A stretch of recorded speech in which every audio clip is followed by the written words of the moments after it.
Welcome to the Mississauga Life and Real Estate Podcast. Your host, Sean Jaffrey, joined with Alex Dakic. How are you, Sean? I'm doing good, Alex. How are you? I am very good. Thank you very much for asking. Better than this weather. Hey, the weather's finally turning. We've had a really good run. December wasn't that bad. January, the first week was amazing. We're in the plus. And I think today we're expecting a little bit of snow. But overall, amazing weather.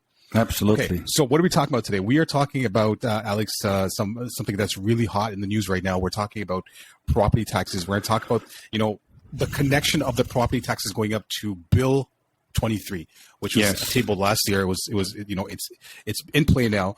We're going to talk about that. We're going to talk about what to sort of expect going down the road. There's some projections that have been made on what the property taxes will do. So first off, I have a little bit of tidbit for you and for the listeners about what is Bill 23 and why that's important, why that's connected to the property tax increase. So Bill 23, also known as the More Homes Built Faster Act. This was basically tabled to increase home production, right? So basically, Doug Ford is saying we want to build 1.5 million homes over the next 10 years. A lot of people seem to be on board. Yeah, we really, really need this because we have a shortage of inventory. That's why we've seen these prices go up like crazy.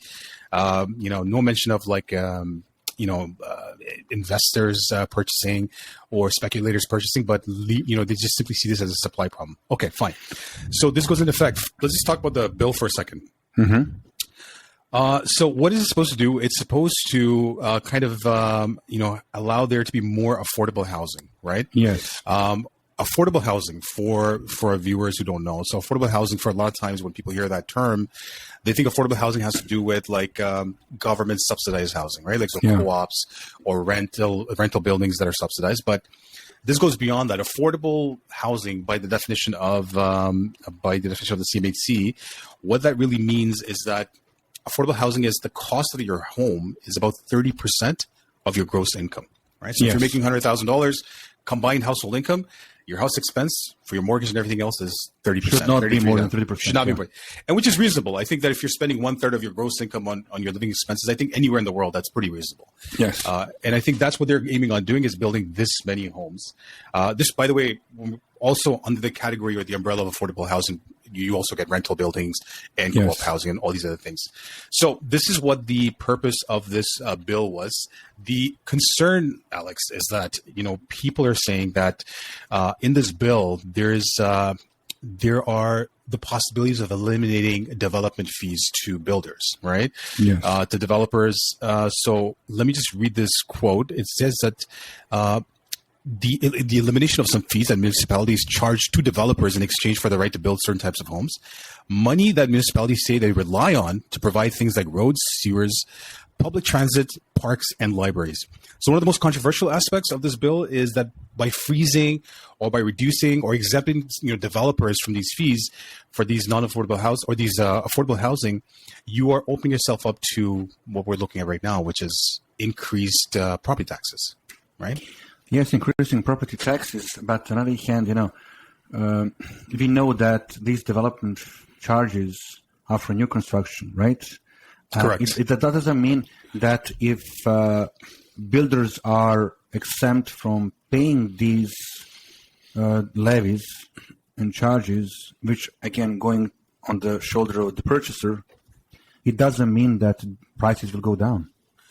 So that's the biggest problem. That's the biggest problem. The biggest problem with this bill is that they don't know. There's no guarantee that the savings, accountability or track method that somebody can see exactly. Yes, what's going on, right? A lot it needs to be worked on, because if a builder saves that cost but still keeps charging you the same price, it's more money in the pocket of the builder, and not the savings aren't being passed on. So, from what it looks like, at least on the surface level, there's no mechanism in place to make sure that the actual end user, the buyer, gets the benefit when these development charges are being exempted.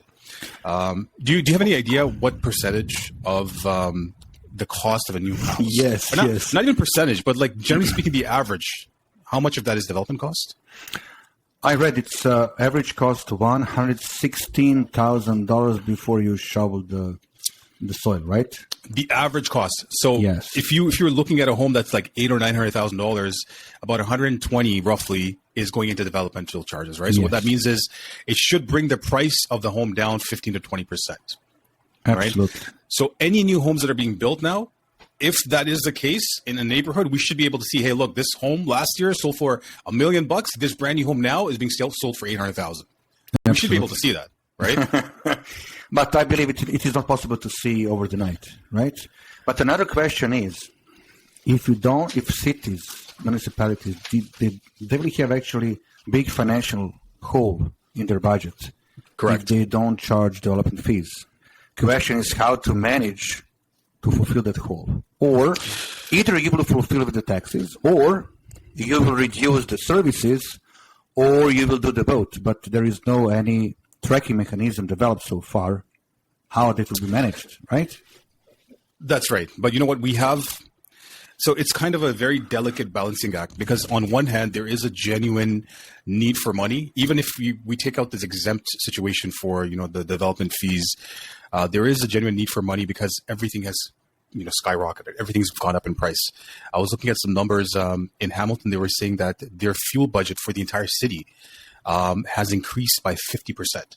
Right? So that's a huge cost. We're talking about buses, we're talking about service vehicles, all that stuff. In Toronto, they said that just this year they've added $46 million just to the budget just because of fuel cost increases. Right. Yeah. So yes, there isn't at one point we are discussing this exemption for the builder, which is going to happen in the future, but there's a genuine need. There is a director at the University of Toronto's Institute on Municipal Finance, and he went on record saying that as municipalities look to make up decreased revenues, noticeably from transit, so what they've done is they've started increasing transit fares to make up for all the lost revenue due to COVID-19, inflation, etc., while also continuing to spend on pandemic-related social services, public health, and shelter costs. In Toronto's case, pandemic costs have left a $1.4 billion hole, and it hopes the other levels of government will bail out. Now, the problem is there. We have a deficit, right? So $1.4 billion hole, that's fine. We need to be making sure, and to me at least, it looks like it's not being done, that whatever money we have, we need to spend very wisely. If we're getting the builders involved, developers involved to build homes, and if there is an exemption of development costs, it needs to come back to the buyers, because at the end of the day, if the builders are not going to be paying those development costs, then the buyer is going to have to do it. So if the buyer is going to pay in extra property taxes, maybe some service cuts or whatever it is, then it's only fair that the savings be passed on to them. But again, like you mentioned, there's no mechanism in place to make sure that happens. And we have to stress out very important fact. Increasing of property tax will not be linear and applicable for all municipalities at the same percentage. Actually, every municipality has right to crunch their numbers, and based on their necessities, based on their financial minus in the budget, they have to make their projections how much they have to increase property taxes, either in starting 2023 or starting 2024. And what took my attention, I believe tax increase in Toronto will be about 6%, or Correct. Average increase per household per average will be $277 per average. Brampton, I think 10% or 6%. Mississauga also 10%. Vaughan 77%. That's insane. East Bloomsbury 100%. By the way, guys, for your reference, I am going to be posting the links to all these articles so you can take a look at it for yourself. Like you mentioned, with the percentage increases for land transfer tax. So 25 municipalities in the Greater Toronto area were kind of polled, or, they were requested to give information on projected or forecasted increases in the property taxes. And I think it was only about 8 that actually replied back with numbers. The other ones are still kind of crunching the numbers. They don't have the information yet. Aurora, Brampton, East Gwillimbury, Mississauga, Newmarket, Toronto, Vaughan, and Stouffville. So yeah, like you mentioned, they've given us an estimate of how much they are forecasting. The interesting thing that I noted was they were all kind of saying the same thing, that yes, they're going to be increasing their property taxes. So Newmarket was anywhere from 5 to 15%.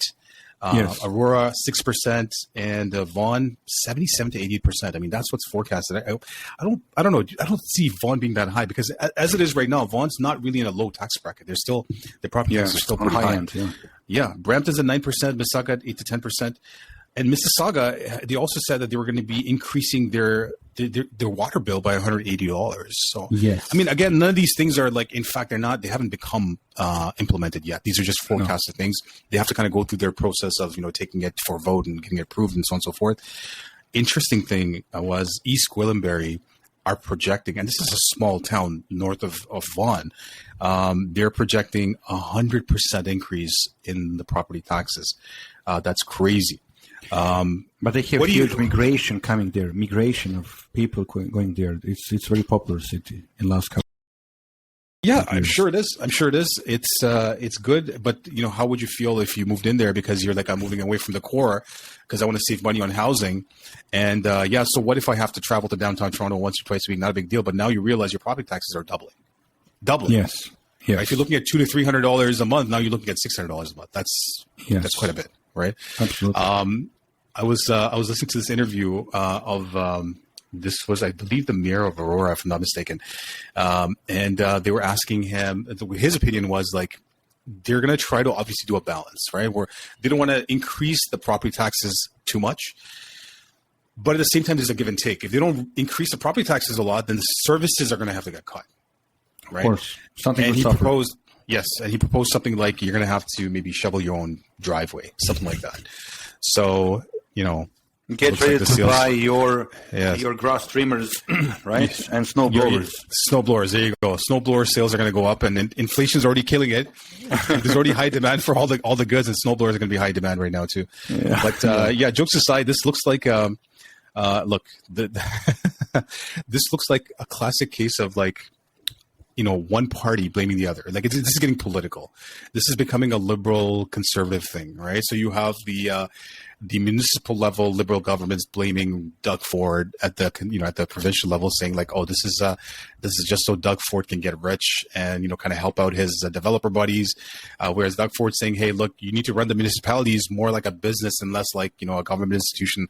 Cost savings, etc. So it is getting messy. I really hope that they're able to iron out the details and really like everybody's able to see the fine print and get the nitty gritty on what exactly is going on.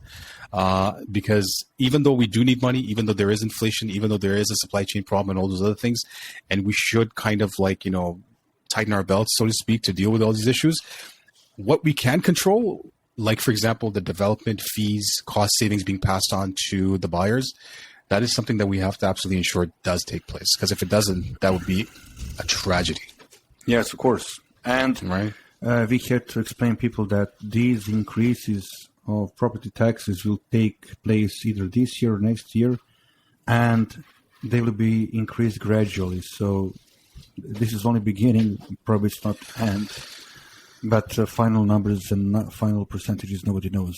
Because some municipalities are planning to start this or next year, but slowly to implement 5% or 3%, yes, and then to get to some 10 or 15 or 20 or who knows how many percentages, right? Yes. You cannot expect, for example, for one, they will increase from this year to next year 77%. Of course. Correct. It's crazy. But definitely they will implement that by year over the year and to count that percentage. So people should stay calm. They shouldn't be upset that it will be over the night 77% of increase. There is only so much that we can control. Inflation is high. Interest rates are super high. Everything is kind of volatile right now. That's fine. And then, with the property taxes going up, you kind of remind me of something I heard recently about staying calm. Is a lot of this is really out of our control. We can't do anything about this. We have to kind of go with the flow. But a lot of people are going through a stressful time. So this might be a good opportunity to just kind of check up on family and friends, just to make sure that, people aren't getting overstressed. Yes. And, it's a nice thing to do anyways. Check in on everybody and make sure that, you're kind of working on some sort of plan. Remember, action is probably the best remedy when it comes to dealing with stress. Start working on a plan or start making some changes wherever you can.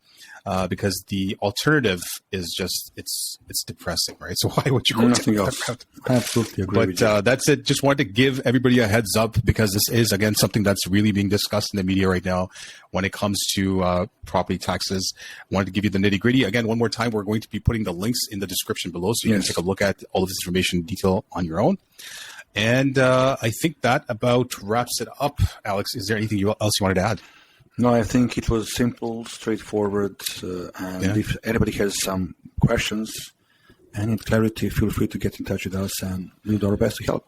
Sounds good. All right. Thank you, sir, so much for joining, and we will see everybody next week. Thank you, Sean, for the invitation, and looking forward to seeing you very soon. Have a good day. Okay. Have a good day. Bye-bye.